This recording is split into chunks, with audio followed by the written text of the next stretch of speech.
Let's talk anime. Hello and welcome to Brandon's Discuss Anime, a Reckless Amoeba podcast. I am your host, Brandon Horvath, and with me are my co-host, Brandon Falinger. Yep, yep. I think, yeah, my head's okay. It hasn't gotten weird yet. Yeah, my head's perfectly fine too, except it may have been bitten, but it's fine. Also with us, Eli Stokely. I I bit you. He's a zombie. Yeah, you have 3 weeks to find the serum, dude. You have 3 weeks to find the cure. Or otherwise you turn into a fish man, dude. Oh God, he's getting Cthulhu up in here. Yeah. No, then you just have some chick like find you in a swimming pool and fall in love. But then she turns into a fish. And then you guys live in what's that place called? Where Atlantis? Atlantis, yep. This is getting oddly specific. So every now and then, we talk about food on this podcast. Did you hear the new, well, not new, but the thing the Japanese space program is doing? I would say not. Karaage in space. I was really hoping you were going to say gyoza. What's that? Karaage is Japanese style fried chicken. Oh. It's usually served in convenience stores. Like, I would say bigger than popcorn chicken, Brandon. Yes. It's like it. Honestly, I think it would be like when you see like boneless chicken wings, probably somewhere around that size. Okay. Breaded with potato starch, so it's a lighter batter, but supposedly a much crispier batter. Can I ask a question? Yes. Is it just me, or does it seem as pointless as sending a fucking Tesla into space? What, sending food? Yes, Wait, are they just literally sending a bucket of chicken in space? that's what it sounds like. Or is this like what they're eating? It seems to be a little bit freeze dried from what the article says. That's not explaining what it is. Yeah, well, I mean, it's food for them to eat up there, right? Yeah. Oh, Okay. Yeah. Yeah, dude, they're not I sending thought they were just literally like a just bucket, sending a bucket of chicken. fried chicken up there. That's some shit KFC would do. I mean, Elon Musk has Like, already done it with his own Did you fucking guys car. know that KFC made hot tubs? What? Huh? Yeah, as like a promotional thing. Like a few years ago, they had KFC hot tubs. What? Yeah, Please tell me they're shaped like the fucking like bucket. I think so. Yeah. Oh my God. Yeah, sorry I That's- dropped that on you and I don't have anything pulled up about it. Huh. Like, but You know, Yeah, I can that's- think of a man that would really love to have one of those for and no other reason than to maybe fill it with gravy. Oh, you know what? I just realized something. So remember when we talked about Gravity Falls? I'm certain Seuss would be ordering like from that wish he got at one point. He would be ordering the endless KFC bucket. It never empties out. It always refills. Like his endless pizza slice that just keeps respawning itself. shit. Yeah, but I think I may still do if it's saved, but I found a recipe for karaage and I might potentially make some this summer. Wait, freeze dried chicken? No, like normal karaage. Oh, okay. No, space karaage. What else would it be? Yeah. The only problem is finding potato starch. That might be a bit tricky. Especially given current circumstances, though I think they're slowly getting back together, if I recall correctly. Yeah. Till the locusts come. Yeah, I was hearing about that. I was hearing about how apparently there are locust swarms fucking all over, like the Midwest, I think it was. Oh my god, really? Yep. They were over in like Africa or something a while ago, like a few months ago. I was reading that, and I'm like, holy shit! Yeah. Now maybe that was overblown. It's very possible that could have been the case because it was only an article I was reading, and I didn't really like dig too deep into it to really see if it was like being factual or just being, like a tabloid article. I can't say the same thing for this either. I've not dug super deep into it, but I can say that I have seen that circling in one or two articles. Wow. So we'll see. With all the stuff in the news lately, that's not exactly something that's being covered. Yeah. Assuming it's true, of course. So, how goes the Final Fantasy VII? To be honest, I haven't played it too much lately. I've been trying to finish off some of the other games I've been playing. I finished off that Civ game I had going on, which literally ended with me. How exactly did I end it? Oh, diplomatic victory. It was great because the way I ended it was like, I'm looking at my timetables and I'm like, okay, so World Congress meets at this point, and if that meets then, there's a good chance that they're going to vote to take away 3 of my diplomatic points because I'm like literally 1 or 2 away from winning. Or no, it was 1. I was 1 away from winning because you need to get 20 of those to get a diplomatic victory, and I had 19. I was the closest one to getting to it. So I'm like, if that meets, they'll take away 3 of those, and then I can keep going with what I'm doing. Because my 2 plans were either A, diplomatic victory, or B, I'm just going to blow your ass up and just take all of your capitals and win by domination. Because for a domination victory, you need to capture all of the other countries' capital cities. So I was like, okay, so I don't know if this will pan out well. I was like maybe turn 400 out of the 500 we had, and I'm like, you know what? I'm already in a war with like 2 other countries right now, just due to certain circumstances lining up for this. I think it was at war with like the Cree Nation, so like the American Indians. I was at war with Mali, and I was at war with France. I was at war with France, and I'm just like, okay. And the reason was like one of them fucked up and did something that put me in a place where I could declare war and not be seen as the aggressor. So I'm like, cool, I can do this and nobody's going to gang up on me. So I went in, and because the 3 of them were in an alliance together, all 3 of them went to war with me at once. Oh, so bastards. Well, they didn't do anything is the thing. Like, none of them really did anything to protect the other. They were all just kind of like, because there were a bunch of other wars going on at the same time between them and other countries. So they were focusing on their own shit, I think. I ended up literally capturing all of France but 1 city. And I'm just like, you know what? You're fine. I'll leave you alone. And we'll just let the loyalty slowly convert you to my country. You'll become part of the English Empire. So I did that. I went to war with... there was a 4th one I was at war with. That's right. It was the Holy Roman Empire, which was bordering France. So I did the same thing there, though their last city ended up holding out right up until the end. So they only had like 1 city left out of like... I'm going to say like the 7 they had, I want to say. So I got 6 out of 7 of those, including their capital. So just like, I'm cruising along, having a great old time. And at that point, I'm, like I said, I was starting to look at the timetables and be like, all right, World Congress could fuck me.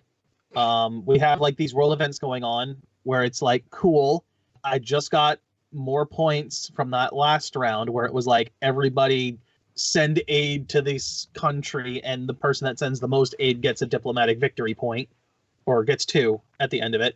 So that pushed me up to 19. And then there was another one going on at that point, which was like, oh, hey, we're going to have the Olympics. And if you train enough athletes, it'll give you 1 more diplomatic victory point. So I'm like, okay, based on the timelines, I'm going to get that diplomatic victory point 3 turns before World Congress meets and can fuck me. And I'm already being hyper aggressive and have all of this ridiculous like army built up, including a goddamn like multiple mega death robots, giant uranium powered mega death robots. It just still surprises me that you have giant robots. Well, the game takes place literally from like caveman era all the way up until what I'm going to assume, like up until a certain expansion came out. I forget which one it was. It took place all the way up until like the information era, so until current time. And then one of the expansions came out, and it's like, we're adding on future tech. So it's at that point, it's sometime beyond this. It doesn't say specifics because we don't fucking know. Oh, so they're not like steampunk robots. No, they are uranium powered. They are future robots. Ooh. So I have like a shit ton of those, and I'm like, all right, cool. I'm gaining uranium resources too by conquering these people because like I'm taking over their minds. So I'm gaining more uranium as I'm like building more robots to deal with them. So I got to the point where it's like, okay, I may as well just start declaring war on everyone that's not my current ally. And I ended up taking over most of China at that point. I took over, I don't remember. There was one I was fighting. I was taking it over. I got a good chunk of China in the process, and then I was also fighting Scythia as well. I was just starting to push in on their capital when I won that last diplomatic victory point. Those are the two victories I've never gotten. I've never gotten a domination other than when... No, I got a domination one time. And that was only when I made it a one-on-one situation because I'm like, why the hell not? I'll just do it this way. In this case, I literally set the map to be as insane as possible, where everything was basically randomized rather than like being somewhat equal. And then I'd never gotten a diplomatic victory, which I finally got with that last game. But I'm like, at this point, because some of these like countries had not gotten to the point where they should have been, like they were still back in like the industrial era versus like me, where I'm like taking over the future. I'm just like, your freaking little ironclad steamboat over there just has nothing on this uranium powered Megadeth robots. Like there's no contest. And meanwhile, like my allies are just sitting there like I'm an ally to like the regular Rome, so like Emperor Trajan, Caesar times. I'm an ally to the Netherlands. I'm an ally to Macedonia, which has Alexander the Great as the leader. Yeah. I'm an ally to... There was one more I was an ally to for a while. I can't remember who. But, like, near the end there, I was, like, allied with Korea for a while, and suddenly they're just like, no, fuck you, man. And I'm like, okay, if I don't win this diplomatic victory point, you're next, because you already border me. I'll take you over, and then I'll basically have the entire continent. It got so ludicrous, and I loved it. Like, it was so stupid. Because I got down to, like, the last 5 turns, and I'm like, all right, it's pretty much guaranteed. Fuck it. Let's go all in. And I just start throwing nuclear bombs at all the other countries. Because I'm like, I've got nothing to lose at this point. Why not? Let's see what happens. Anything going on with you, Ryan? Nah. Just been playing Paladins. And watching, like, an episode of Cowboy Bebop. That's awesome. Yeah, I'm on episode like 5 or 6, I think. What's your favorite character so far? So I don't know. I just like Spike right now. Spike's a solid one. But dog's pretty damn cute. Have you met Ed yet, or no? At that point, Ed, is he the big dude? No, that's Jet. Jet, okay.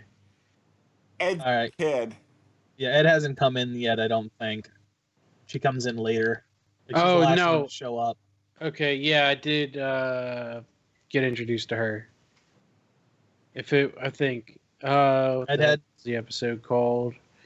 Jamming with Edward? Honky. Wait, what was it called? Jamming with Edward, I believe. Okay. I was thinking of the honky tonk girl. Maybe that's like episode 3 or 4. I believe Jamming with Edward may be 7 or 8. Okay. All right, yeah, so I got a couple more before I introduce them. Because Ed's like one of my favorites, because she's like halfway insane. Yes, we're saying she named herself Edward for whatever name. And, what was that long ass Disney character name? Peppy Longstocking, who named herself like 12 names. Edward named herself like 12 names or something. I hadn't thought about Pippi Longstocking in for fucking ever. Jeez. I think I was reading some tropes the other month ago, and that's where it popped into my mind. But, yeah. And we'll get to it, but we're going to bring back this conversation in just a little bit. But today's anime. Good luck for the title, Orion. Dorohedoro. Yeah, I feel like I scrolled past this before. It is on Netflix, so you may have. Okay. And it came out semi-recently. Yeah. Last year? I believe so. It sounds like it's like Japanese Wile E. Coyote and the Roadrunner. Instead of like anvils, it's whatever. You know, I want to say he's Japanese wrong, but like there is some like tiny commonality in there. Yeah. Or like a Tom and Jerry type. Yeah. Yeah. It's like Japanese Tom and Jerry. And basically the same exact thing. There's a neighbor Spike. He's a dog. Their owner is scared of Jerry. You know? Okay. That's yeah. Is that what it is? Well, it's the most violent anime we've covered. Oh damn. Yeah, it is. It's quite violent.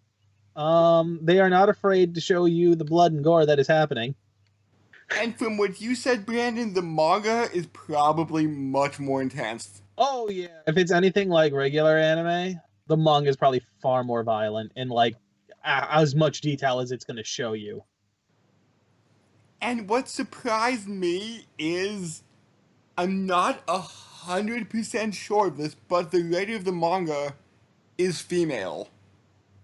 I don't know. I didn't actually look into that. I really don't know. I thought I heard somewhere because they just go by the name Hayashida Q. So, Yeah. Let's see. yep, it's a woman. Oh, there you go. Just looked her up. With the amount of gore, it's just a slight bit of a surprise. I mean, women can like terrible, horrible things happening to people. I know. Like that you're kind of stereotyping now, man. Come on. Yeah, man. I mean, I know that there are plenty of mangaka that have done like some really nasty stuff, and they end up being women, and it's like, oh, well, okay. And aren't there some hentai studios that are like primarily women? Oh yeah, like there was that one point I think where it was where like what was it? It was fucking like Anita Sarkeesian or something was like, oh man, God. Japan. They went to like the UN was like, Japan, you got to stop this. It's sexist, and it's like you do realize that it's literally women making some of this stuff, right? Like they're the writers, they're the artists, they're the ones that have decided to do this. Maybe we'll back off now. Oh no, they didn't. Oh. You think that's gonna stop? No.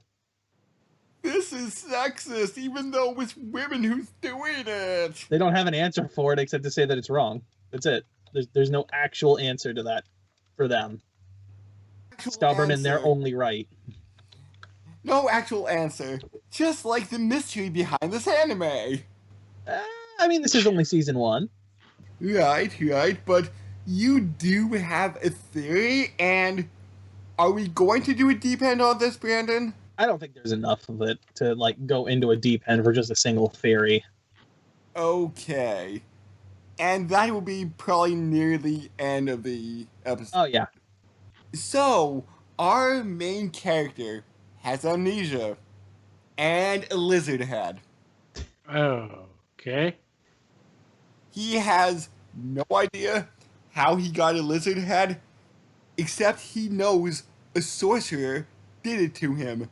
So, every sorcerer he finds, he clamps his jaws around their neck, and a man inside his throat will say, "You are not the one."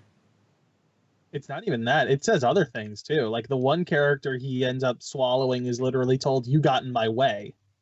And then you are. And then the person gets torn out of his mouth and loses her face. Yeah. What the hell? The face is literally just hanging from his teeth. That's nuts. He's like, "Wait, what just happened? No, bring her back!" So here's something that I think we need to like set out first. So there are two worlds in this anime. There is the human world, which is set in a city called Hole. Yes, Hole, Hole. There's even jokes made about it, including a T-shirt that says "I heart Hole." And then there's the world of the sorcerers, which is just like this weird metropolitan kind of place. It's also kind of steampunky and shit going on. You know, there's a lot of different styles mixed into this one. And humans and sorcerers are completely different species. Sorcerers can produce what is called smoke. It's kind of like a secondary circulatory system in their body. And their smoke is what allows them to cast their magic. So literally, in order to cast magic, they need to make themselves bleed or cut their body in some way. Mm-hmm.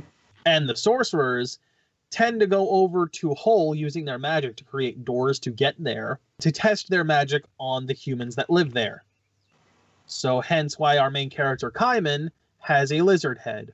Or we run into characters that have been mutated in some way by these other sorcerers testing their magic. Hell, the first time we run into one, they're turning someone into a bug. Or at least partially turning them into bugs. Like, there's a lot of body horror going in on this. Oh, yeah. So Kaiman, like Brandon said, has no memory. He just remembers waking up in an alleyway. And Kaiman isn't even his real name. Nope, doesn't even remember his name. All we get out of him is like, we get a flashback at one point when he gets that name, and it's like, huh, that sounds close to something. Like, it sounds familiar. Maybe it's close to my original name. And he's called Kaiman because he resembles a Kaiman lizard. Yeah. Also, there's the constant following joke of, like, his head spikes constantly pierce his pillow and stick it to his head whenever he's sleeping. Like, there's plenty of comedy to try and offshoot, like, the horrible gore. Oh, I will say there are some hilarious scenes in this. I will also say I feel like this mangaka really likes thick ladies. Because, like, all of them except for Ebisu is thick. Also, everyone in here is a psychopath. Every single one. And just jumping back to Ebisu, I love her.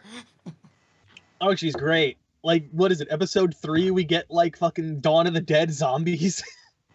There's, like, magical pollution because of the sorcerers using their smoke so much in Hole.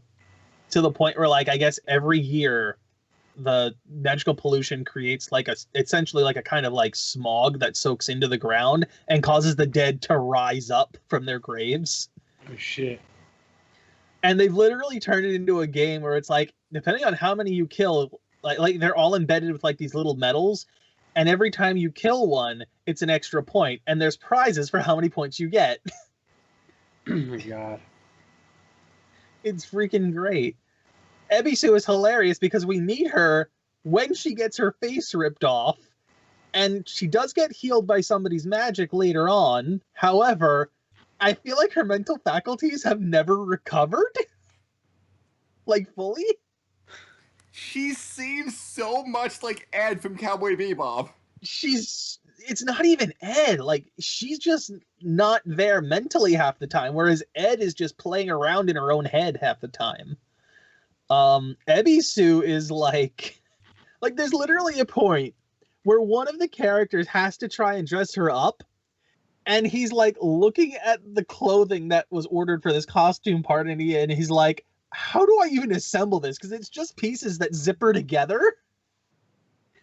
And like, he takes her in at one point, and the one other character is like, "What the hell are boobs sticking out?" Hi, here I am. God, dude. Oh my god! Like, Abisa was hilarious because she's just not like. There's a fucking baseball game at one point, and she just starts like dancing around as the mascot in a shark uniform. I loved that baseball episode. Why? Because they literally reanimate one of the sorcerers.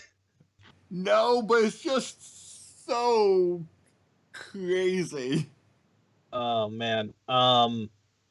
Yeah, so a lot of it takes place trying to find out who Kaiman actually is, and that just comes down to hunting down sorcerers and shoving them into his mouth.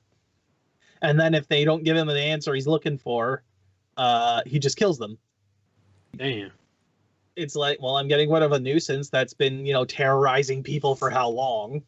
Until eventually the main villain, N, spelled E-N, is like, all right, some shit's going on. We got to look into this. Mm-hmm. N ends up being like this big old fucking like sorcerer mobster, essentially. Who has mushroom magic? Yeah. Oh, by the way, you know what? Here's the best thing. Every other episode, it's a new ending song and shit. And a completely new ending, like, transition. One of which involves N as, like, the Doom Slayer from, like, the original Doom. Like, with the pixel art and everything. You're, like, in first person turning people into mushrooms. I love the fact that it has different endings. I'm like, what am I gonna get now? I gotta say, though, I still like the second one best. Night Surfing is probably my favorite out of all of the songs in this series. That song is great. Anyway, back to, like, the... Wasn't there a Pac-Man styled ending? Yeah, too? that one was. There's a point where, like, you see the top down and it's them getting chased around. And it's basically, like, a version of Pac-Man. Okay. We get introduced to Shin, who wears, like, a heart, like, an actual heart mask. Like, not Valentine's Day heart, but, like, in your body heart. Yeah. Does he know it's on backwards? I think he prefers it that way because, like, we get a flashback for Shin and he's just wearing a bag over his head for a while and a noose around his neck. I think it kind of like, putting it on that way, at least from what I understood, kind of reminds him of, like, those times back then. Like, when he was a kid getting chased down. But Shin's magic is kind of fucked because, like, each sorcerer has his specialties. They're not, like, you can do a handful of things that cross over, like create doors to the human world and stuff, or just some basic things, but you have certain specialties that you usually center everything around. In Shin's case, it's quite literally, he slices people up, but they stay alive. Your body gets cut into chunks and you're still alive. Then you meet, like, his partner Noi, who for the longest time was like, that sounds like a woman's voice, but looks like a man, until she finally takes off her mask. And her magic is more like healing. Like, she heals people. Okay. But she's, like, buff as shit. Like, she can easily beat your head in. And she loves to fight people. She's also very forgetful because she fights Kaiman's partner, Nikaido. They fight each other quite a few times, and Noi never remembers who she is. Actually, it's kind of like Naruto in that way, because Might Guy is similar to that, where he fights the shark dude, Kisame, a lot. And fucking Guy never remembers who Kisame is. But yeah, those two fight each other quite a bit. And Noi never remembers, but Noi's, like, fucking adorable otherwise, other than her, like, bloodlust for a fight. And Nikaido owns a restaurant. That makes delicious gyoza. I mean, she makes a lot of stuff, but gyoza's the thing you always see her making, because Kaiman's like, I need gyoza in my life, it is the best thing ever. So, Ryan, where do you want us to go or discuss? Well, So you guys already talked about like how many main characters are there? I'm gonna say there's probably That's it. 5. I would say Okay. Shin or no 7. I would say 7. Shin, Nikaido, Noi, Kaiman, En, Ebisu, and then I forget what the other dude's name is. Fujita, yes, that one. Whose literal whole thing is like, I want to kill Kaiman because in the first episode he killed my partner. So yeah, I would say those are your 7 main characters. Everyone else kind of just revolves around them. We did find like a doctor at one point who lives in Hull, who's a human that was literally transformed into a child. But potentially being the big bad of the moment, N is threatening, but he's a comedic sort of threatening. Yes, like there's a lot of good stuff in this, and like you understand why all the characters are as like quite literally insane as they are. Nikaido is like secretly a sorcerer that is hiding in Hull because she doesn't want her magic used ever again because she, I'm going to guess, killed someone by using it. Killed someone she cared about. Oh, shit. By accident. N is like insanely narcissistic to the point where like he's created his own what is it, like his own basically like a DVD or something of like why he's so awesome and how he came to be this greatest thing ever. A biographical movie. Where like quite literally he's thrown into hell. The devils find him and are like, a human surviving in hell? And he's like, the monologue is like, my anger and hatred kept me alive during that time. The flames of hell were hot, but my anger was hotter. My anger and rage were hotter. It's like, I don't trust this explanation at all. And then you see a shot of hell and there's like giant mushrooms growing out of hell. Yeah, right? And the devils are flying over, like, what the fuck is that? Yes, also, there are devils in here that are partnered with the sorcerers. I should point that out. You have Kaiman, who we've explained is looking for, like, who the fuck he was. We have Shin, who, before he came to the wizard world, he's a crossbreed. Like, his mother was a wizard, or a sorcerer, who, slept with a human in Hull and had him. I believe they said his mother died early on in his life. I don't know if it was childbirth or what. She passed away when he was young. And he got discovered because when a sorcerer bleeds, apparently there are like black smoke particles that come from their blood. He got discovered, somebody ratted him out, and they literally came in to kill him. Ended up, he gets away, tortured his father to find out where he would be, killed him, and waited for him to come back home to his house, and had his father there waiting for him, dead in the chair that he was tied to, tortured to death, with the others waiting for him.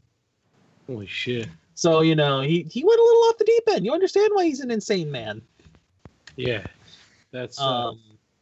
Noi at one point was training to become a devil, and like had to go through all sorts of shit with that. Yeah, that's pretty much it out of most of them. Ebisu and Fujita are like the few that we don't really get much backstory for. I mean, Fujita's desperate to get vengeance, but that's about it. Ebisu's just kind of along for the ride at this point. And it was something like, to become a devil, you don't use your magic for a full year, and because Noi kind of has a thing for Shin was near death after being caught in an explosion. Literally, his body was torn in half. His legs are over there. His torso's like clinging to Noi, protecting her from the explosion. So with 3 days left before her training is complete, she uses her magic and relinquishes any chance of ever being a devil. Mm-hmm. Oh, damn. And then, and make sure that she becomes Shin's apprentice, I guess, would be the right term. Oh. And they're called the cleaners. They're the murderers, the hitmen for N. I forgot to mention, And has a dog? Dog, rabbit thing. The front paws are like long ass hooves, and they're wearing like wrestler. They're all three of them are wearing like wrestler masks, basically. Sweet. Oh my god, but just the fact that there's like so much gore and so much comedy makes this really interesting to watch. It is such an interesting watch, and like the way they're building out the world itself is fascinating. Is the like the anime style? It's actually 3D. Is it? Yeah. Huh. Like this is the third one where we're getting like a 3D anime. I was just telling Sweet. Brandon that the other day. Yeah. Like we went through Beastars, which is 3D. We went through Batman Ninja, which was 3D. This is the third one, and this is completely unintentional. I wasn't even thinking about it when we were planning this out. Yeah, it's more difficult to tell than Beastars. There are some scenes that feel like they are just drawn. I feel like Beastars is better because there are points where where we get like a sky shot of, say, like Kaiman running from like one part of the screen to the other, and you can see like there's some frame rate drops there. Mm-hmm. Like it's not awful, but it's visually you can see it. But outside of that, it runs fairly smoothly. It's really nice. Okay. The 3D does help, and like other than Kaiman's head, most of it doesn't even feel 3D. Like until there's like certain movements or motions, and it's like, wait a minute, I can see some of that spliced in there, but it's very smooth. Okay, we're getting just a little bit deeper into the plot with this, but the guy from Kaiman's mouth is actually another person, and midway through this season, he comes back. Wait. Yeah, so... Does he ever leave his mouth? No. So he just lives inside this dude. Yeah, and here's something I've been curious about, because I hadn't actually thought about this before until now, but it's like, how did Kaiman know there was a person in his mouth? How did he discover that? Because that's not shown in the anime. Yeah. Hell, there was even a joke where he like tries to take a picture down his throat with a camera, and it's like the most hilarious looking picture I've ever seen. And there's nothing you can see. No, because this guy and apparently Kaiman were part of the Cross-Eye Gang, I believe the name was. Yes, who, from what I understand, is like N's worst enemy for some reason or another. You know, depending on whether or not you want to believe that fucking like documentary that he created, there could be multiple reasons why. Wait, one of the creators that made a documentary? No, N's movie about himself. Oh, Yeah, okay. N's movie about himself. Within the anime, they made a doc. Okay. Yes. What? Wow. In that documentary, it basically explains that like the Cross-Eyed Gang was killing off, you know, N's members of his gang, and it's like, oh man, we got to go. Like it paints N to be like the most honorable dude of like, we got to go in and figure out who's killing my people and shit. But like that's the supposed reason based on that documentary that N created, but I'm sure there's way more to that than what is being told to us at this point. Okay. All we know is, and here's the interesting bit. They end up finding the Cross-Eyed Gang's leader and decapitating him. Now, how accurate, again, that documentary is up for debate, like heavy debate. But one way or another, there was a decapitated man, because that's something that, because Nikaido, we find out, was actually there when they first found Kaiman. Mm-hmm. And she first found a corpse that was decapitated. And when she came back after telling people about it, that's when they discovered Kaiman there, a guy with the lizard head instead. The corpse with the missing head just missing. Oh, and one thing about losing your head, Kaiman gets his head sliced off, and it grows back? Oh, yeah! Wait, and the dude in his mouth is... It's still in there. In fact, like when his head was cut off, there's like a giant spray of blood, like a giant fountain of it. Yeah. And like you can kind of see the shadow of like the human head in there. But you know, the next thing we know, Kaiman's woken up with a regrown head. And the head that Wow. got chopped off is in a jar. Yep. And they try to dissect it, only to have it stolen. And we never find out who stole it. Comedy! But at the same time, N's people are looking to find out who one of those cross-eyed guys was. Like, I forget how. Oh, it was Ebisu. Ebisu described what the head looked like. The guy that was inside Kaiman's mouth described what he looked like. And they found out that there was a sorcerer named Reese, who they start looking into. They literally find his severed head inside of a safe. A safe. That's what it was. Inside of a safe in an apartment he hadn't been in like a year. I listened to the English dub, and it's Risu in the English dub. I assumed it was Reese just because the whole Risu thing was just the way that the Japan would pronounce it. It's Risu in English. It is Risu in Japanese. I just assumed that they would have, translated it as Reese because the "u" thing is just how they end certain words or names sometimes.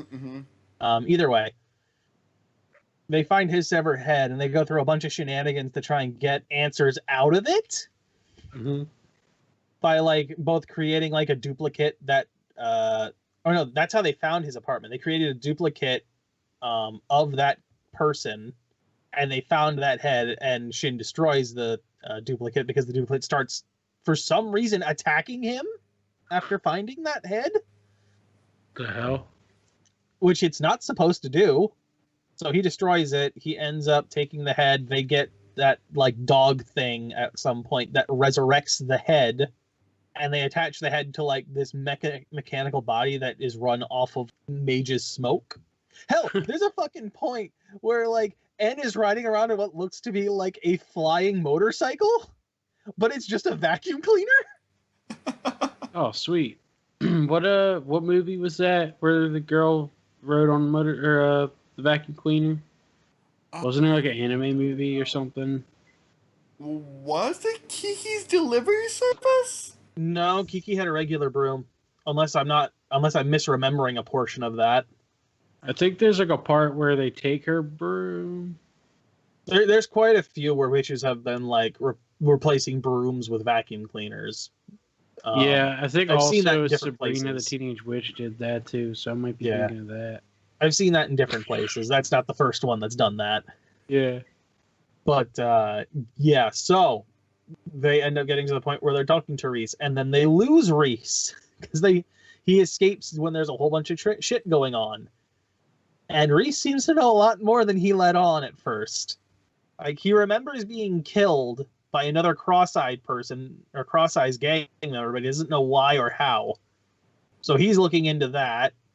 And he also seems to know, again, more than he let on. Whether or not he was actually in contact with the boss of the cross-eyed gang, or what, who knows.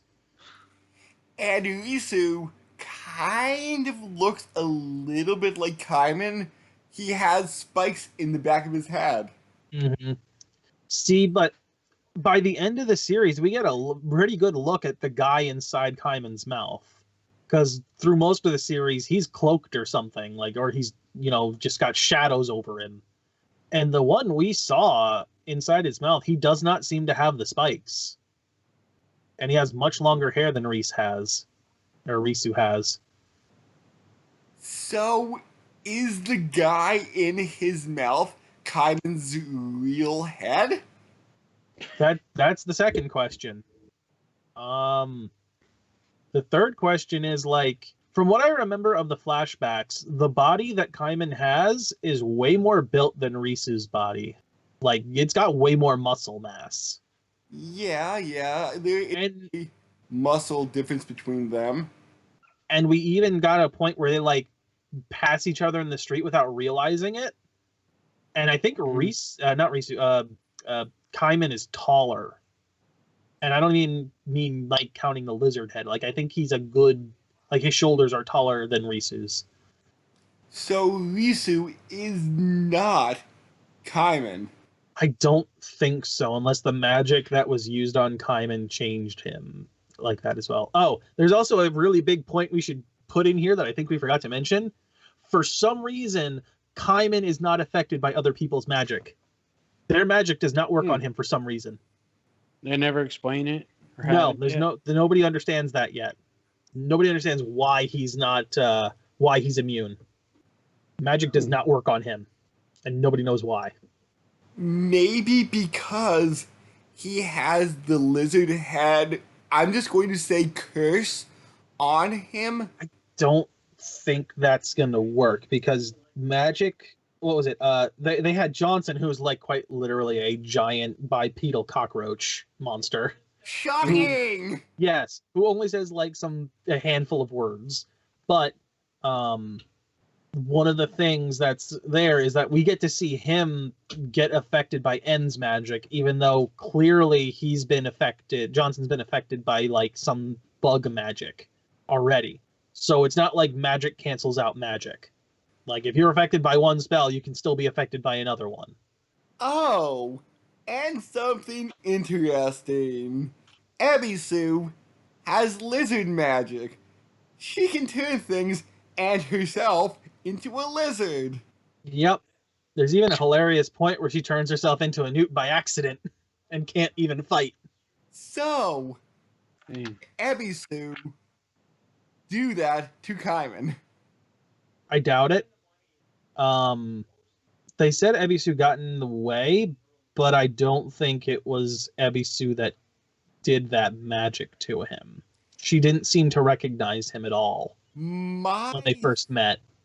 My thought is she did it unintentionally. Like, he wasn't the target she was going for.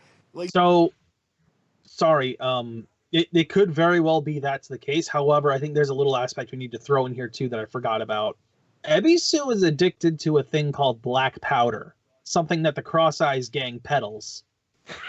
Black powder is essentially like your steroids for magic. Oh, okay. So there's a point where she gets her hands on some black powder and just goes nuts. More nuts than normal. I mean, she goes on a rampage nuts. Like, not just crazy insanity nuts, like outright destroying shit nuts. Like, her magic smoke just explodes from her body when she takes that powder. Oh, man. So what might have happened with Kaiman's head might have been having to do with Ebisu taking black powder at some point. It could have been caught up in some kind of shenanigans involving that. Because of just the fact that the man in his mouth was cut away from revealing Ebisu not being the one, that kind of made me think,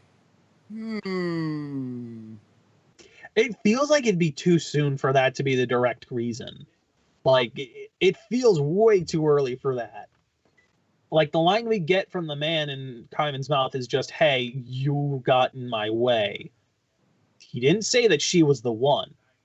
In the English dub, he says, you are, and then she gets her face ripped off. Okay, so that's not how it goes down in the Japanese. In the Japanese, she's told, you got in my way. And that's it. Oh, before she gets ripped out of his mouth. Maybe it's a little bit more ambiguous in the Japanese dub, and I'm just going by the English dub here. You reverse that. It's more ambiguous in the English than it is in the Japanese. The Japanese clearly states that she's not the one. It states that she got in the guy's way, which could have happened at any point. We don't know when that would have been. That could have been at some other point in this guy, in whoever Kaiman's was. It could have happened at some other point in his life. It may not have been, when he got his head torn off. So, Just don't get. So why my there's a theory is man. it's Ebisu doing it unintentionally with lizard magic in the parlor. I should also Was this point cool? out. I should also point out that the only way a magic can be undone is if either the sorcerer dies or the sorcerer themselves undoes the magic. So if Ebisu had died, we would know for certain that she was the one that did it to Kaiman. And honestly, I feel like they're keeping her around more as a red herring than anything else. I don't think she's the one that did it, but I will say that if it was her that changed the head, it was probably because of the drug. But I'm leaning toward that being too much of I feel like it's too soon. I feel like it's way too soon to drop something like that, because that was like episode 2. Well, you can find out if you want, listeners, because the manga ended 2 years ago after a nearly 18-year run. Perfect. I need to read it because I'm super interested, because it's fascinating. And later in the week, as of this recording, well, not later in the week because it's Saturday. What the hell am I talking about? But next week. next week, the second Blu-ray is coming out in Japan with a OVA episode. So that maybe just bonus crap, but or maybe just a tiny bit story building too. But since we're recording this 4 days before the DVD drops and probably a little bit of time before it gets dubbed, we have no idea what's in the OVA. Nope. 12 half-hour episodes, and I think around 170 manga chapters or so. Mm-hmm. I did do a slight bit of cheating to figure out where the manga and the anime correlate with each other. I would say we may get 4 seasons out of this. Yeah, I'm actually looking at a list of the manga chapters right now. Yeah, like 25 is like episode 8 of the anime, like chapter 25. I mean, Are they random chapters or are they in chronological, like the way the show is? it seems like it's pretty close to the way the show is. Okay. I can't say for sure until I actually read through it, but it seems fairly close. So I may be reading this along with Beastars. Mm. Yeah, Beastars is getting good. I'm up around chapter 60. Haven't read as much as I wanted to by now, but So when you say a chapter, like just a chapter in a book, a manga chapter is typically or 16 to 20 pages. All right, so I Okay. found it. This season of Dorohedoro ends on the chapter 41 of the manga. So it had about 170. So yeah, I would say 4 seasons. Probably close to that, yeah. So Ryan, your thoughts? Oh, all right. So hold on a minute. Before Yeah. we jump to that, I'm looking through this, and there's a little bit more to chapter 41 than what the anime leaves off on.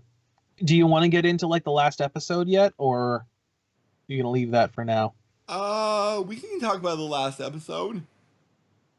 All right, then let's get to Ryan's thoughts first, and then we'll cut into that.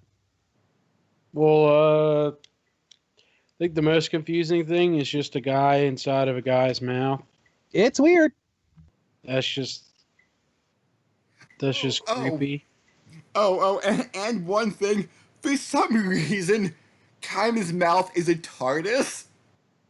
Yeah, it's bigger on the inside than it is on the outside. Yep, even Is though it? he has his jaws clamped around your neck, you are standing inside this massive cavern. Wait, Yeah? how small is this dude? They're like normal people, except somehow Kaiman has a alternate dimension inside. It's like the Harry Potter tents from the Order of the Phoenix. It could be. Yeah, it's hard to explain because there are points like in the first episode where it's like you just have the guy's head, and like the guy's head that's in Kaiman's mouth is literally like you can see the teeth around the neck and everything, but his head's inside of his mouth. and you slowly see like the guy and his shoulders creeping up from Kaiman's throat that's, living in his mouth to take a look at the person. And then there's other points where it's just straight up they're standing in his mouth. I really don't like that there's anything in this man's mouth. It's just creepy. I don't like it. It's not right. Jeez. Just a little man. Honestly, you could just do a whole thing on, like, a little man living in somebody's mouth. Like those bugs that live inside a hippo's mouth and just cleans their teeth. Dude, like, I would watch like a whole movie of Pinocchio living inside of the whale's mouth. I definitely would watch like an anime of this dude. Just what he's doing. Would it be like Osmosis Jones? Yeah, the Osmosis Jones. He's solving crimes. Or season 2 of Cells at Work coming next year. Nah, man, I'm good. I don't need any more of this. That one. Just not my speed for that one. That's for sure. I enjoyed it more than you. I'm down for season 2. Hey, look, I'm glad. I'm glad you can enjoy it. It's just not my bag. So, Ryan, you are half interested. You may want. Yeah, I'm just gonna watch it to see what this guy in the mouth looks like. Oh, just watch the first episode. Okay. I don't think you'll get like a super clear look at him, but it should be enough to catch your interest. So in the last couple episodes, Nikaido gets captured. We find out that she's the one that N has been looking for this entire time, which is a sorcerer who has the power to manipulate time. Oh, nice. Which might explain why Kaiman got his head regrown. When it got decapitated in like episode 2 or something. Mm-hmm. So what happens is every 3 years there is Blue Night, where sorcerers find partners in which they sign contracts in order to become partners with the other sorcerer. But the way this works is, and you can forcibly make someone your partner. Let's also put that into perspective, because that's what happens here. Nikaido gets captured. One of the devil's abilities is literally, we open a door on your chest, tear out a piece of your flesh, and it is considered your contract. You sign each other's contracts and replace those pieces of flesh inside of your body. Wow. Said contract also can forcibly give you control over the other person. As such, when Kaiman comes in to rescue Nikaido's ready to fight him to stay. All the way up to the point of like Kaiman nearly being dead. Like, she punches him through a wall of a church, and a giant statue head falls and crushes his legs. So she then punches him through the floor, and he's like crawling away, passes out, and there's like this weird reflection of the guy in his mouth talking to him about how you're going to kill another member of like another friend or something like that. And the next thing we know, when Nikaido comes down, she gets stabbed in the back. A devil friend of hers that she had that seems to be doing stuff behind the other devil's back comes in, helps by like removing the contract, so at least until N shows up again and confronts her, she that contract will stay gone. If he shows up again, it'll regrow inside of her and she'll be back to the way she was, just like a puppet basically. So the devil dude makes a door and sends them away to somewhere else, some other part of, I think, the sorcerer world. They make up and shit, because Nikaido's back in her right mind. What we don't know is who stabbed Nikaido. You get a sneaking suspicion, but from what I'm seeing of this manga chapter, right where the anime cuts out, Kaiman draws his knife and finds blood on it.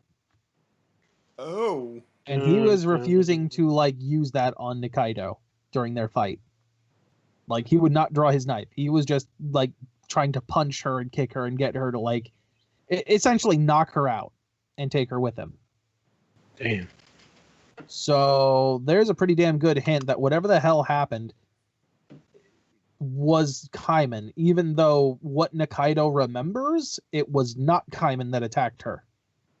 Oh, and let's just say there is a very flamboyant man A little bit. who is basically in love with Anne, and the devil manipulated him to look like Nikaido.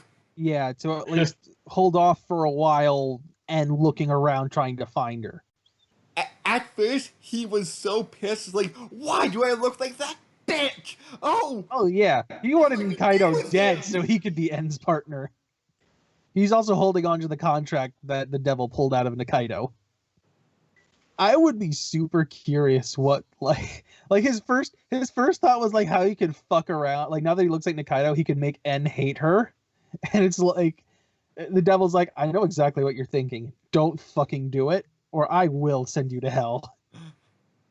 Just the sheer lunacy of some of these characters is great. Oh yeah, like they are really fleshed out characters. Just because of the fact, like, you, at least to a certain degree, you understand why they're insane. They're insane, which is hilarious in and of itself. They love fucking violence, but they're hilarious. Like, you have this really good juxtaposition of these two different aspects. Mm-hmm. So there's only one season out right now. Yes. Okay. Second season has not been confirmed at all, since it just basically ended like 3-4 months ago. Okay. But with the manga, I will say another one is probably guaranteed. Okay. Dorohedoro came out. I think it was fall of 2019. Yeah, I think so. Oh yeah, chapter 21 also, or 41, ends on Reese meeting up with the Cross Eyes gang. Like, finally finding some of them. Apparently they're the lieutenants right under the boss.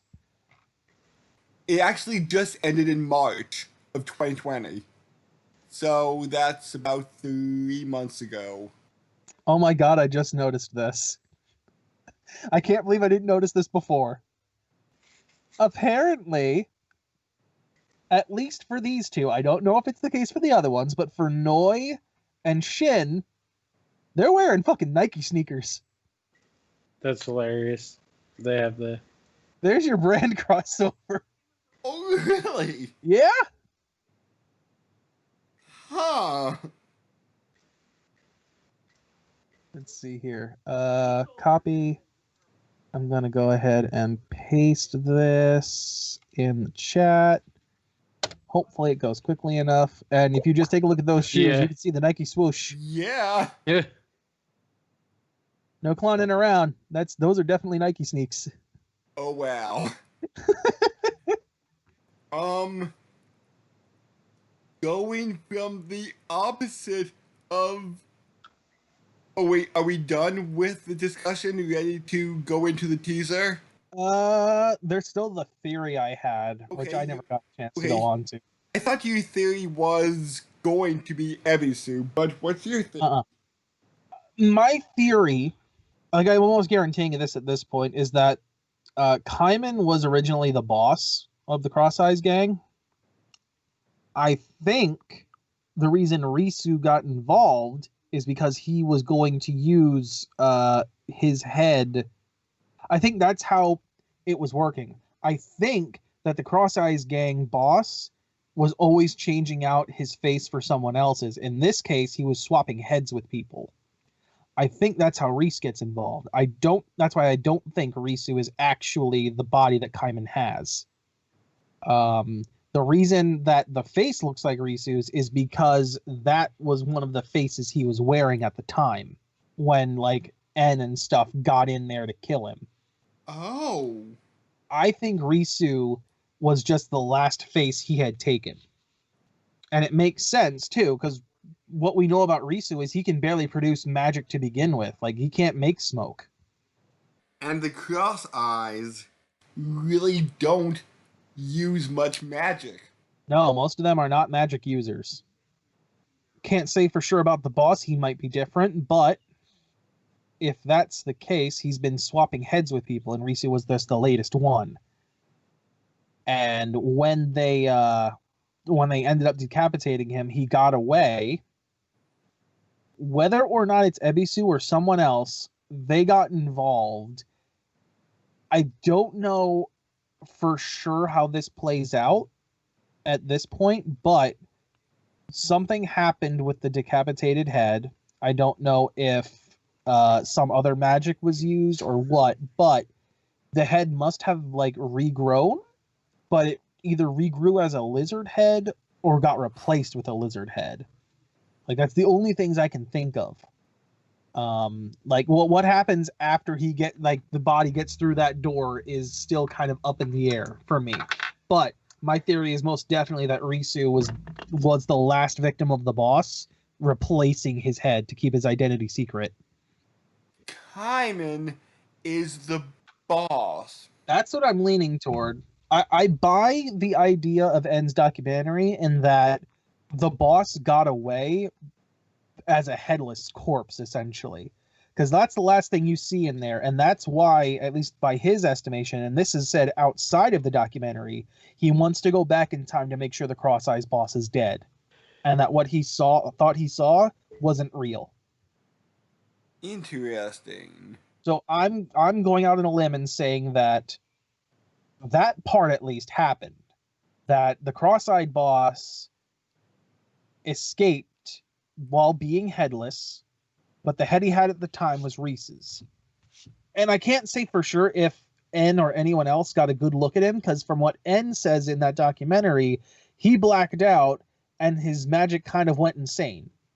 I almost want to say somehow he got snuck the black powder, because the way it seems to be explained is that his power went out of control and he blacked out while just pouring smoke everywhere, which is kind of what happens to Ebisu when she takes it.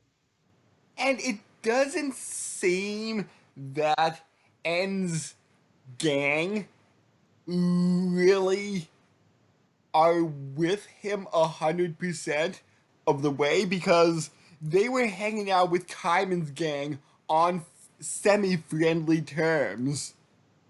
Yeah, that's another reason why, like, I don't know if you can buy into N's version of events in that documentary.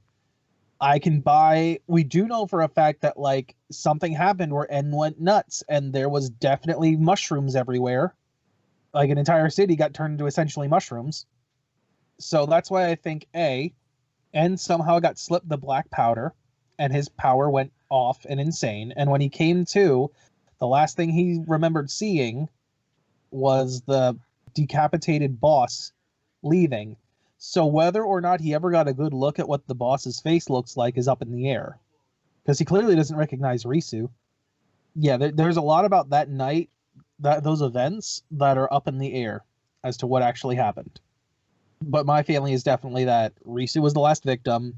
The boss was using Risu's head as his own, or at least was planning to, considering that, there was a safe with his head in it. The boss left decapitated, and Kaiman's body, or at least a body, was found decapitated right before Kaiman showed up. So I guess this wraps up this episode discussion? Probably. I can't think of anything else to bring up, really. Any last question, Ryan? No. I'm just gonna have to see for myself what this man in the mouth is all about. He's not quite like the man in the mirror. He won't ask you to change your ways. Man. Terrible.